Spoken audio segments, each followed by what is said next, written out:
ушул мамлекетибизде жалпы эле республика боюнча азыр менин билишимче бир 50-60, даже 70-80%га чейин адамдар кредит менен жашайт. 30 миң, 50 миң сомдон бир топ миллиондорго чейин. Ушул жерде эң бир дыйкандардын, жөнөкөй жарандардын көйгөйлүү маселеси ушул могул улуттук банк. Сиздер маалымат берип койсоңуздар, ишеним деген кип деп койсуздар. Ошол кандай компания, кимдин компаниясы, эмне деген компания? Ошол боюнча маалымат берип коюңузчу. Саламатсызбы, урматтуу депутаттар. Биздин Кыргызстанда эки ушул кредит тарых берүү алуу бюролор бар. Алар бирөөсү бул аякта биздин дагы, анан чет өлкөдөн дагы акционерлер бар. Экинчиси бул чет өлкөнүн болгон бүгүнкүгө биздин жарандардыкы. Азыр эки бизде бар. Ушул кредит бюро боюнча алар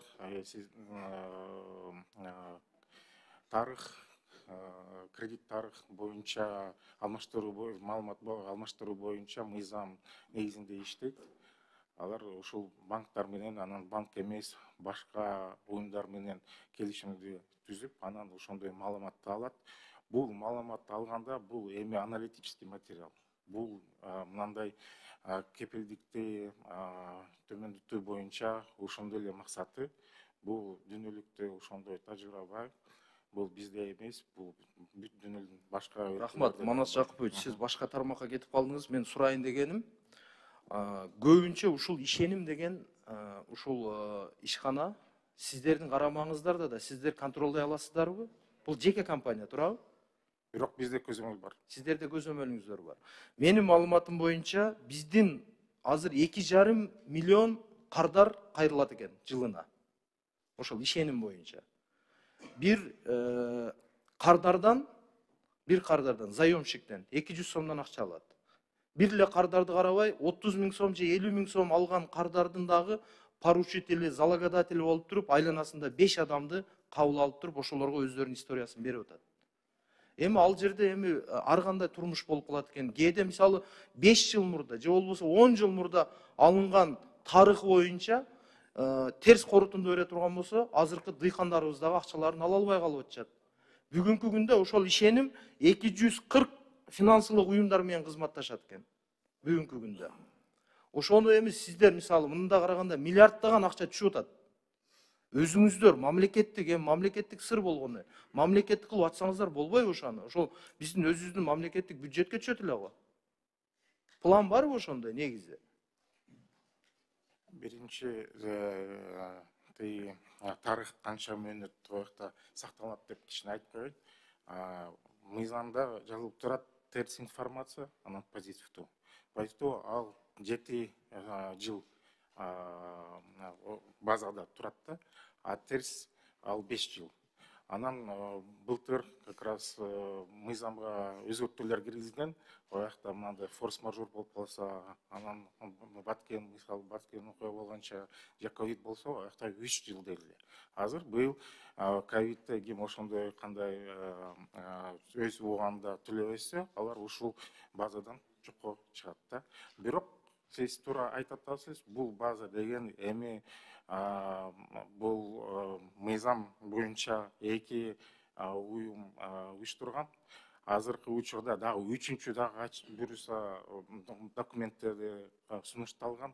Бул эми конкуренция болгон үчүн оякта буюрса мынау тиги Манас Жакыпович, мен сиздин оюңузду боюнча биз дагы карайбыз да. Сиз азыр сыймыктанып айтып атасыз да, үчүнчүсү кайра түзүлгөн атат, ал менен конкуренция болот да. Эмне себептен улуттук банк өзүңүздөр түзүп алып чыксаңыздар болбойбу ошону? Мамлекеттик үлүшү бар кылып, же болбосо улуттук банк өзүнүн карамагында алып. Ошондо толук кандуу көзөмөл болот эле го. Себеби мен жана айтып аткандай 240 финансылык уюм, мисалы 3 жыл, 5 жыл мурда жоюлуп кеткен уюмдар бар. Даже айыл жергесинде өзүңүз билесиз, элементарно 10 миң сом алып, айында бир штраф кылып төлөй албай калып 5 жыл мурда. Азыркы күндө эми уже ар тараптуу өнүккөн мүмкүнчүлүгү бар кардарлар бар, биздин жөнөкөй жарандар бар. Азыркы күндө эми дыйканчылык жасайын деп мамлекеттик программасына мисалы 500 миң же 1 миллион сом алайын десе, 5 жыл мурдагы 10 миң сомдун бир элементарный бир штраф үчүн азыркы күнгө чейин жабыркап келишет. Ошону кандай чечсек болот? Эми мына жерде ушундай негизги принципте бул маалымат, бул эч кандай банктарга же башка финансылык кредит уюмдарга кредит берүү тоскоол болбойт. Жок кандай. Мен ачык эле азыр дагы бир жолу айтып коеюн элибизге. Мынандай тарых ушул ишеним же башка кредиттин бюродон оякка чыгып калса, бул только анализ үчүн банктарга берилет. А банктар алар сурайт, эмне үчүн болгон? 5 жыл мурун ошондой болуп, бүгүн сиздин абалыңыз кандай? Финансылык анализ болуш керек. Бул эң негизги принципте кредит берүү. А бул тарых деген бул маалымат үчүн эле. Бул эч кандай тоскоол болбойт. Акылбек Беримкулович, сиз РСКнын биринчи орун басары болуп, именно кредит жагын тейлейт экенсиз. Мен айтып аткан маселе боюнча азыркы күндө канчалаган биз ушул айыл чарбасын каржылоо долбоорунун негизинде мен айткандар боюнча азыр ала албай калып атат, черный списоктобуз деп. Ошол боюнча сиздер бул жакка менен макулсузбу, туура эле болуп атабы ошол? Жопер Көчөкулов, ооба бизге Улуттук банк тарабынан да каттар келген, бир нече каттар. Насыя берүүдө чечим кабыл алууда бир гана насыялык тарых менен чектелбестен, биякта насыя берүүдө көптөгөн критерийлер бар да. Тарыхын биз маалымат катары карайбыз, андан сырткары ошол насыяны кайтарып берүүгө мүмкүнчүлүгү, чоң суммадагы насыялар болсо күрөөсү, ошол өзү көрсөтүп аткан бизнесин тастыктоочу документтери, биз былтыркы жылы да, быйылкы жылдын башында да биздин өзүбүздүн кредиттик адистерди окутуп келдик. Баарына ушул маалымат жеткирилген. Бир гана кредиттик тарыхка таянып эле отказ берүү бүгүнкү күндө банкта жок. Биз баардык ошо кардарлардын төлөө шартын изилдөө менен анан насыяны берүү же бербөөнүн чечимин кабыл алабыз да. Рахмат. Себеби мен азыр айткандай миллиондон жогору же болбосо баягы бизнес тармагында алектенгендер оңой эле алат насыяны. Сиздер менен түзмө-түз иштешет, аларды сиздер VIP клиент кылып туруп без очередь бересиздер. Ал жагына маселе жок. Маселе бул жердеги айыл жериндеги эң жөнөкөй, ортодон төмөнүрөөк үй бүлөдө жашаган үй бүлөлөр боюнча сөз болуп атат. Ошолор боюнча көп маселе жаралып атат чындыгында. Ошону бир көзөмөлгө алып койсоңуздар, сунуш